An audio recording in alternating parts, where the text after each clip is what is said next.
Yo, what up, Street Talks? There, Camera Ride the Thought. This one is your opinion is valuable. So, why is it that in modern society we've been trained to think that our opinion is not valuable? So, for example, we're trained that your opinion is only valuable insofar much as you got degrees, education, you got money, you got clout, you have a bunch of social media followers, views, whatever.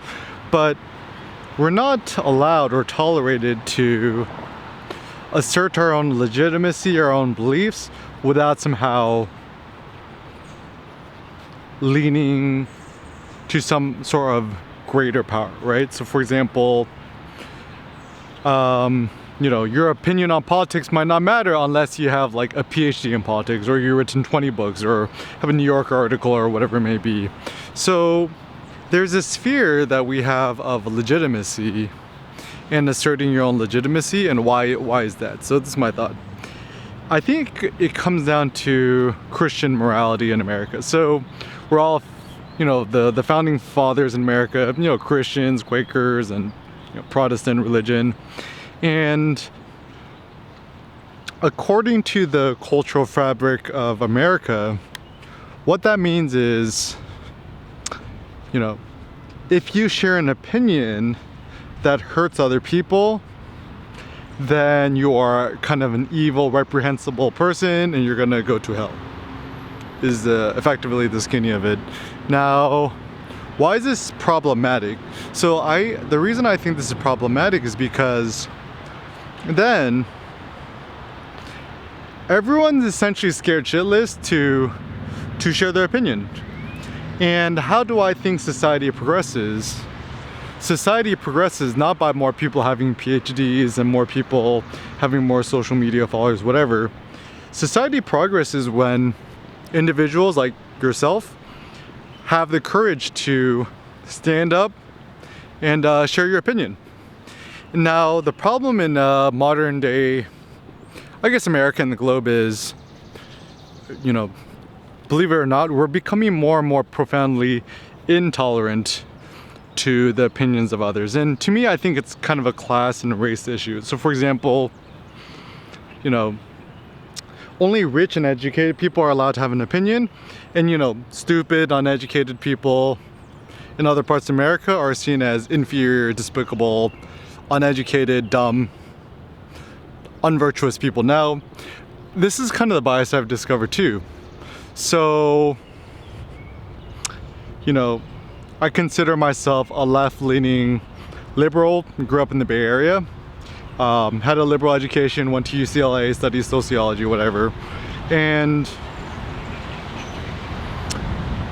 for example, when it comes to the election of Donald Trump, whatever, we liberals tend to blame all the people in the South or people in the Midwest, like all these stupid, uneducated, unintellectual peoples who voted for Trump. Or even like when it comes to the UK and Brexit,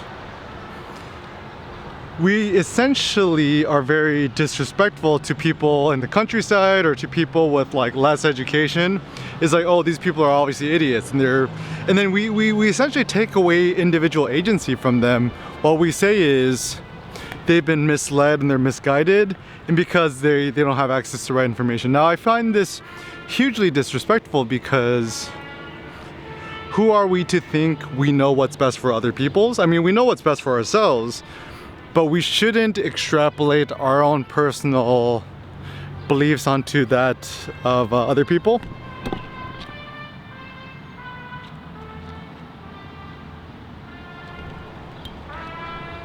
And so, if you think about it, if you really do believe in a democracy, democracy means one vote is equal to everyone else's vote, and one opinion is equal to everyone else's opinion.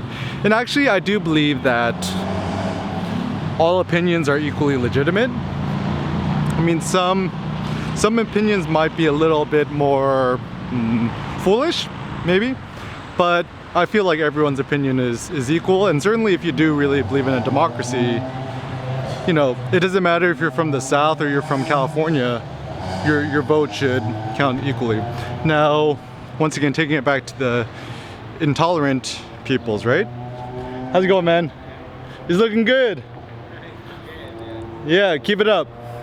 So, you know, I find this too because, you know, now, you know, my social circle, we're a bunch of like, you know, all my friends in tech, and, you know, it's funny, I feel like now 80% of my education, my social circle, everyone has a PhD or an MD, and pretty much all my friends are college educated. Now, we tend to think that we're on the apex of the opinion hierarchy, that everyone else who's, you know, from the South or from the Midwest, people, you know, who are being suckered by Fox News or whatever, yo, anyone who watches the news is being suckered by someone else. Like even, you know, CNN, Fox, NPR, like every single political news agency has its own hidden agenda. Now, what is really important is for you as an individual, you to have your own personal thought and your own opinion, and for you not to be scared to share your own opinion. And now, it does seem like the mob has full autonomy over, you know, what is politically correct and what isn't politically correct. And to me, this is actually very dangerous because, once again, if you believe in political correctness, you also believe in intolerance of certain opinions, ideas, and thoughts. And people tend to get suckered because it's one thing to, you know, nitpick at people's words and lexicon and taking things out of context, and it's another thing to actually know what somebody meant to say. I'll give you an example. So, you know, I did Boy Scouts, and, you know, one of the Scoutmaster guides, right? His name is Tom. He's like a 80-year-old older Caucasian dude. He's like the OG of the Boy Scouts troop, right? And this is, you know, I was born in 1988, and, you know, I'm in high school.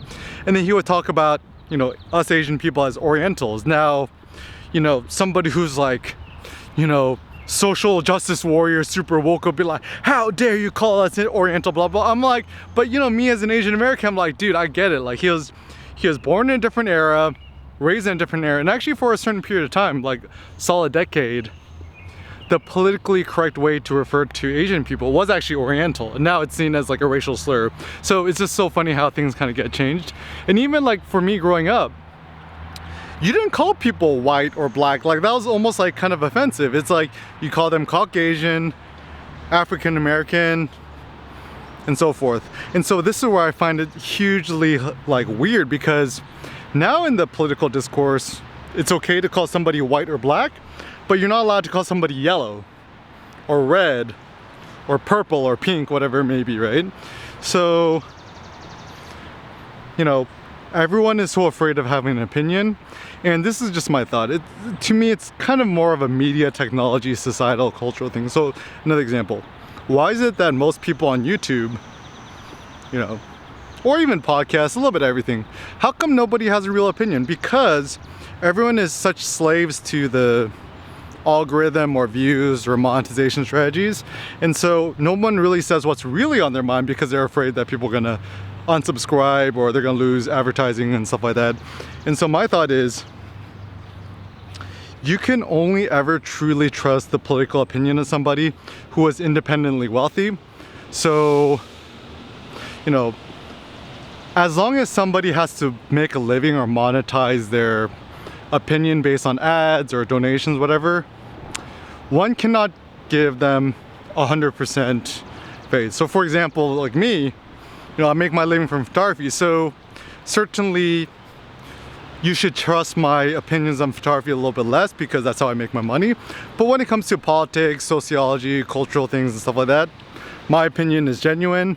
And so at least you might not agree with Eric Kim, but you know that Eric is sharing his real thoughts, uncensored and, you know, unwatered down